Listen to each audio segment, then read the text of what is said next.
Hello there, welcome back to Jennie Designs with Paper. Thank you for stopping by my channel today. I'm making another card with my Hero Arts kit for the month of September. So get comfy, let's get crafty. One of the things I added to my purchase was this tree stump fancy die, and I'm going to use that in conjunction with the pumpkin and leaf dies from the Autumn Critter stamp set that came in the kit. I'm also using my Hero Arts ink cubes, and we're going to do some die cutting. So I have die cut out everything from the tree stump die, plus the pumpkins and the leaves from the Critters stamp set, and we're going to do some ink blending on these. Now I have cut everything twice, or almost everything twice, because I also want to do a little bit of paper piecing. So the first thing I'm going to do is take that lighter ink. I think it is, I don't know, toffee or something like that. I don't know what colors the inks are. I'm just going to go right there. Taking the lighter brown and doing the top of the tree stump, and then the top of the end of that cut off branch. And then the bottom of the tree stump I'm doing in the darker brown. I think it's espresso or something like that. I really should write these things down, or at least leave them on my desk until I'm done. But, you know, in order to keep my fingers from getting super inky, I did put a piece of Post-it tape on my fingers, and that lets me hold the die cut in place while I am ink blending. The mushrooms, so the tree stump die comes with some really cute mushrooms, and I cut them twice because I'm going to be crazy and cut those apart as well, and they are tiny. I'm using that piece of Post-it tape to stick the mushrooms onto it.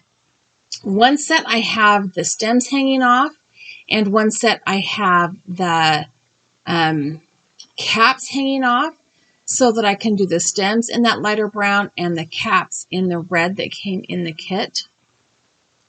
They're little. It took a minute, I won't lie. This is like 4 times normal speed.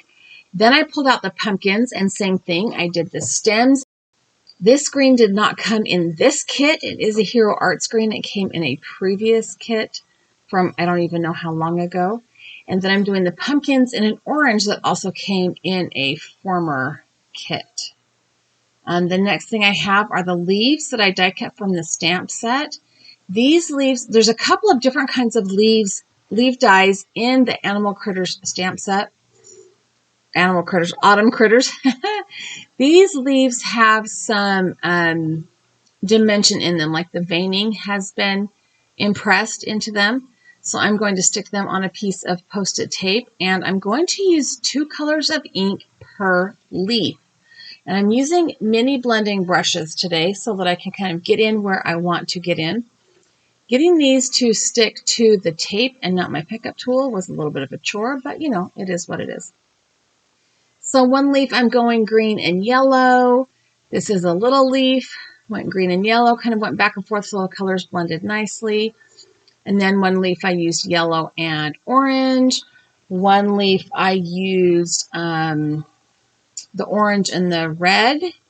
And then one leaf I used the red and a purple from a different Hero Arts kit. Like, it's still Hero Arts ink, but it's from a long ago kit. And I think I added a little bit of brown to that one as too. That did not make sense. A little bit of brown to that one as well. So also included in that tree stump is a couple of different foliage.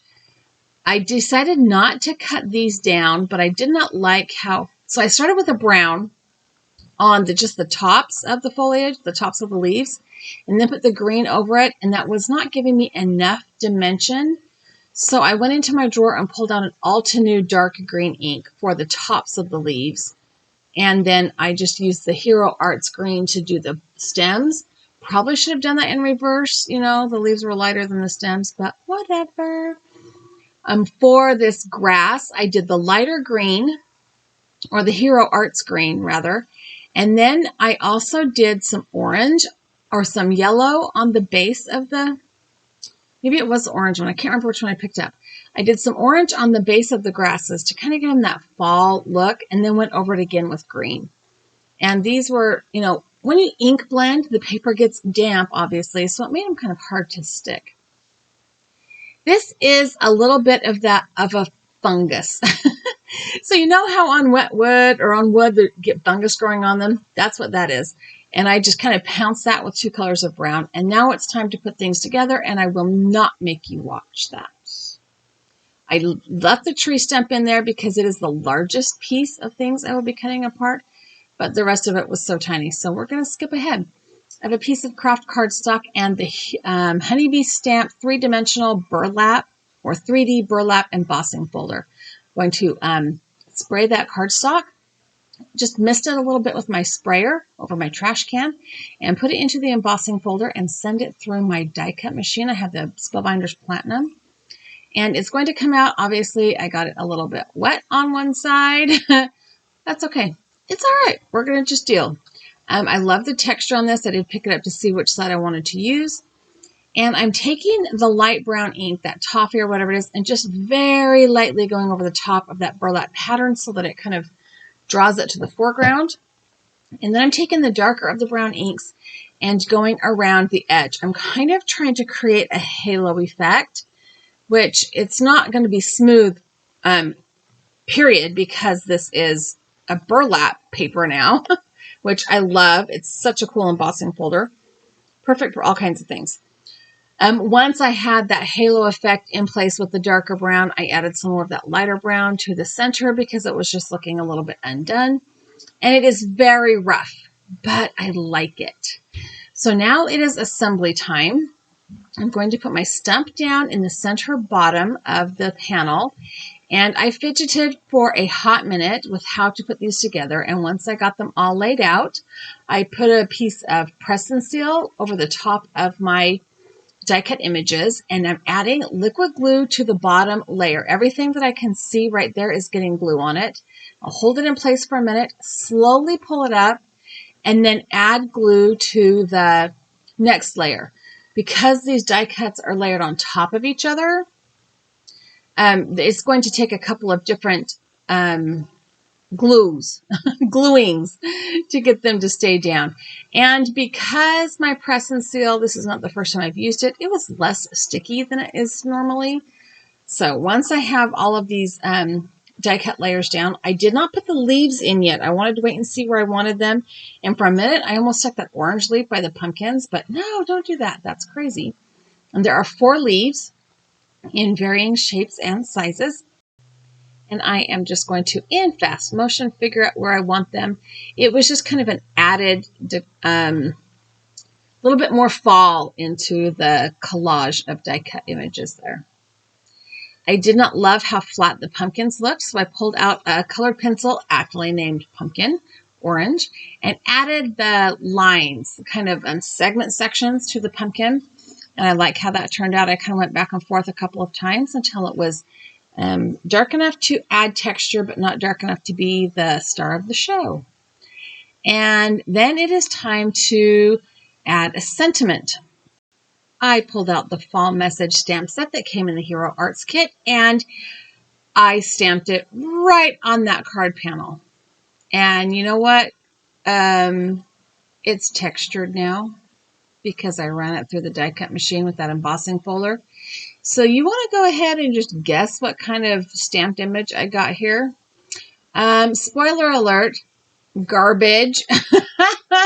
It literally was not until I opened my Misty that I went, duh.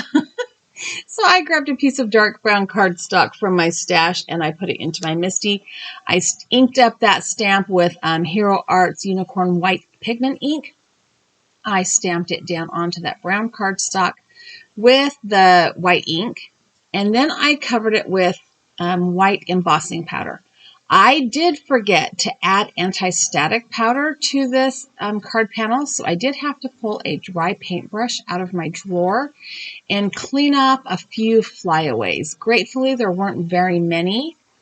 It just stuck to that white ink instead of all over my paper. And then I'm going to go ahead and heat set that embossing powder and make a nice, beautiful, crisp sentiment that I went ahead and fussy cut out with my scissors, and I'm going to put it right over the top of that ridiculous attempt to stamp on textured paper, because what was I thinking? I have been doing this forever. And I thought, I don't know. I clearly was just in the create a thing mode. So I did trim that card panel down to 4 by 5 1/4 and added it to the front of an A2 size card base. This is a orangey colored cardstock from my stash. I'm going to go ahead and add a piece of white copy paper to the inside of the card so that I have some place to write a sweet message when I send this card out. The last thing I did was pull out that unicorn white, it's a Hero Arts unicorn white lacquer pen that also came in the kit, to add the dots to my mushroom caps. I need to practice with this. It is a not as fine tip nozzle as, well, I just need to practice with it. It has a fine tip nozzle, but it's kind of a different flow than maybe what I'm used to using. So zooming in there so you can see the texture on the paper and the pumpkins and the dots. And that's the whole card. Thanks for hanging out with me today. I have a couple of other videos here that I think you might like as well. I've also added that subscribe button. If you haven't subscribed, I would love it if you did. Give me a thumbs up if you like the video. Leave me a comment down below. Are you ready for all things pumpkin? Because I'm not sure I am. And have a really great day.